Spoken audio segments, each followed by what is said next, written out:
Low back pain series के आज की इस वीडियो में हम कुछ quick low back pain exercises के बारे में बात करेंगे, यानी कि वो एक्सरसाइजेज जिनको कर लेने से आपकी कमर का दर्द फौरी तौर पर यानी कि ऑन द स्पॉट ठीक हो जाएगा, आपको बहुत राहत मिलेगी। मैं डॉक्टर तारिक कमाल फिटनेस और हेल्थ की दुनिया में आप सबका स्वागत करता हूं, जिसका नाम है फिजियो फिटनेस एट होम। दोस्तों, अब तक लो बैक पेन के ऊपर मैंने जितनी भी वीडियोस बनाई हैं वो स्पेसिफिक थी, यानी कि अलग अलग जो लो बैक पेन की कंडीशंस होती हैं उनकी अलग अलग एक्सरसाइजेस करनी होती हैं। जैसे अगर आपको स्लिप डिस्क की वजह से लो बैक पेन हो रहा है तो उसकी एक्सरसाइजेस कुछ और होती हैं। अगर आपको पिरिफॉर्मिस सिंड्रोम की वजह से लो बैक पेन होता है तो उसकी एक्सरसाइजेस कुछ और होती हैं। अगर आपको सायाटिका की वजह से लो बैक पेन हो रहा है तो उसकी एक्सरसाइजेस कुछ और होती हैं। यानी कि आप मेरे लो बैक पेन सीरीज में अलग अलग कमर के दर्द की अलग अलग एक्सरसाइजेस अब तक देखी हैं। आज की इस वीडियो में हम ऐसी कुछ बेहतरीन कुछ कॉमन एक्सरसाइजेस के बारे में बात करेंगे जिनको आप घर बैठे किसी भी तरह के कमर के दर्द में आप कर सकते हैं, क्योंकि आप लोगों में बहुत सारे लोग ऐसे हैं जो रूट कॉज नहीं जान पाते, कमर के दर्द की असली वजह क्या है नहीं जान पाते। तो आपको स्पेसिफिक एक्सरसाइज जब तक आपको सिखाई जाए तो उससे पहले कुछ कॉमन एक्सरसाइजेज होती हैं जिनको कर लेने से आपके कमर के दर्द में फौरी तौर पर आराम मिलेगा, बहुत ही राहत मिलेगी। तो ये एक्सरसाइजेज तो आपको स्टार्ट कर ही देना चाहिए। तो ये कौन कौन सी एक्सरसाइजेज हैं, आइए देखते हैं। पहली एक्सरसाइज नी टू चेस्ट, इसको दो तरह से करेंगे। सबसे पहले एक घुटने को अपने चेस्ट की तरफ लेकर आएंगे इस तरह से, लास्ट में रोक लेंगे 1 2 3 4 5, छोड़ देंगे। फिर लेकर आएंगे चेस्ट की तरफ, लास्ट में रोक लेंगे 1 2 3 4 5, 8 से 10 बार रिपीट करेंगे। फिर दूसरे घुटने पर भी यही एक्सरसाइज 8 से 10 बार सेम उसी तरह से रिपीट करेंगे। फिर इसके बाद यही एक्सरसाइज थोड़ा सा ब्रेक लेकर अब इस तरह से करेंगे। अपने दोनों घुटनों को चेस्ट की तरफ लेकर जाएंगे और जैसे ही चेस्ट की तरफ लेकर जाएंगे अपनी अपर बॉडी को घुटनों की तरफ लेकर आएंगे और लास्ट में इस तरह से रोक लेंगे 1 2 3 4 5, छोड़ देंगे इस तरह से। फिर रिपीट करेंगे, लास्ट तक लेकर आएंगे, स्ट्रेच करेंगे, रोक लेंगे 1 2 3 4 5, छोड़ देंगे। इस तरह से ये एक्सरसाइज भी 8 से 10 बार रिपीट करेंगे। अगली एक्सरसाइज में दोनों हाथों को इस तरह से फैला लेंगे, दोनों घुटनों को मिला लेंगे और आपके दोनों फुट बेड के ऊपर यानी कि जमीन के ऊपर रहेंगे। अब आपको करना क्या है कि फुट को बेड के ऊपर टिका कर ही आप अपने हिप को इस तरह से रोटेट करेंगे। पहले एक साइड रोटेट करेंगे, जब इस साइड यानी कि अगर आप राइट साइड रोटेट करते हैं तो आपका अपर बॉडी लेफ्ट साइड की तरफ रोटेट करेगा। इस तरह से आप अपने घुटने को मिलाकर ही जमीन से टच करने की कोशिश करेंगे, पूरा रोटेट करेंगे, बेड से टच करने की कोशिश करेंगे। थोड़ी देर रोक के रखेंगे और फिर धीरे धीरे वापस लेकर आएंगे।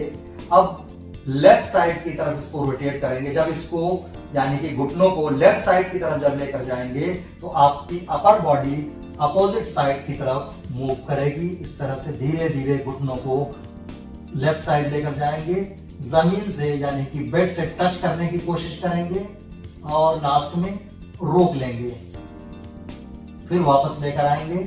इस तरह से 7 से 8 बार इस साइड करेंगे और सेम इस साइड करेंगे। अगली एक्सरसाइज बहुत ही कॉमन, बहुत ही फेमस एक्सरसाइज ब्रिजिंग। इसमें सबसे पहले आपको स्टार्टिंग पोजीशन बनानी है। इसके लिए आप अपने दोनों थाइस यानी कि दोनों घुटनों के बीच में एक डिस्टेंस बनाएंगे, लगभग 1 या 1.5 फीट का डिस्टेंस बनाएंगे। अपने दोनों फुट को थोड़ा सा सेपरेट करके रख लेंगे, दोनों हाथों को साइड में इस तरह से रख लेंगे। अब आप धीरे धीरे अपनी कमर को इस तरह से ऊपर उठाएंगे। अपनी कमर को इतना ऊपर उठाना है कि आपकी जो अपर बॉडी का ये जो ट्रंक का ये लाइन है ये आपकी थाई की लाइन में आ जाए, यानी कि एक सीध में हो जाए। इस तरह से आप देख सकते हैं कि अब ये दोनों एक सीध में आ गए। यहाँ पर आपको रोक लेना है थोड़ी देर के लिए 1 2 3 4 5, फिर धीरे धीरे वापस लेकर जाएंगे, रिलैक्स करेंगे, रिपीट करेंगे सेम प्रोसीजर। इस तरह से ऊपर उठाएंगे, लास्ट में रोक लेंगे 1 2 3 4 5, वापस लेकर आएंगे। इस तरह से ये एक्सरसाइज 10 बार रिपीट करेंगे। अगली एक्सरसाइज के लिए आपको क्वाड्रिप्यूड पोस्चर में आ जाना है। इस तरह से इस पोजीशन में आ जाना है। अपने कंधे के नीचे अपने हाथ को रखेंगे और अपनी थाई को इस तरह से वर्टिकल रखेंगे। इस पोजीशन में आने के बाद अब आपको ये एक्सरसाइज करना है। इस एक्सरसाइज का नाम है कैट एंड कैमल एक्सरसाइज। सबसे पहले आप अपनी जो कमर है, आपकी जो स्पाइन है, उसको एक बार ऊपर की तरफ उठाना है। इसको कैमल पोज कहेंगे। फिर फौरन ही आप इसको नीचे की तरफ कर लेंगे। इसको आप कैट पोज कहेंगे। जब आप नीचे की तरफ करेंगे तो आप अपनी नेक को ऊपर ले जाएंगे। एक बार कैमल, एक बार कैट, एक बार कैमल, एक बार कैट। इस तरह से आपको 8 से 10 बार रिपीट करना है। अगली एक्सरसाइज में आप अपने एक लेग को दूसरे लेग के ऊपर इस तरह से रख लेंगे। जिस लेग को आपने मोड़ा हुआ है, यानी कि ये वाला, उसके जो अपोजिट हाथ का जो एल्बो है, इसको आप इसके ऊपर लेकर आएंगे और इस तरह से इसको थोड़ा सा अपनी तरफ मूव करेंगे एल्बो से और इस तरह से बॉडी को रोटेट करेंगे। लास्ट में रोक लेंगे 1 2 3 4 5, छोड़ देंगे। फिर इसके बाद आप इस पैर को इस पैर के ऊपर रख लेंगे। जैसा कि मैंने पहले भी बताया कि जो पैर आपका मुड़ा हुआ है, उसका जो अपोजिट हाथ है, उसका एल्बो इसके ऊपर फंसाएंगे। इस तरह से थोड़ा सा इसको अपनी तरफ खींचेंगे और इस तरह से कमर को रोटेट करेंगे। लास्ट में रोक लेंगे थोड़ी देर, फिर छोड़ देंगे। इस तरह से बारी बारी दोनों तरफ सेम प्रक्रिया 10-10 बार रिपीट करेंगे। तो दोस्तों, ये सारी सिंपल एक्सरसाइजेज उम्मीद करता हूं कि आपको अच्छे से समझ में आ गई होंगी। ये एक्सरसाइजेज आपको कैसे लगी कमेंट बॉक्स में ज़रूर लिखिए। कमेंट बॉक्स में और भी आप मुझे सुझाव दीजिए।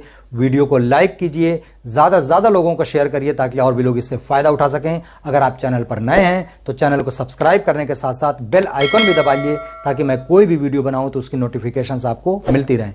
Thank you.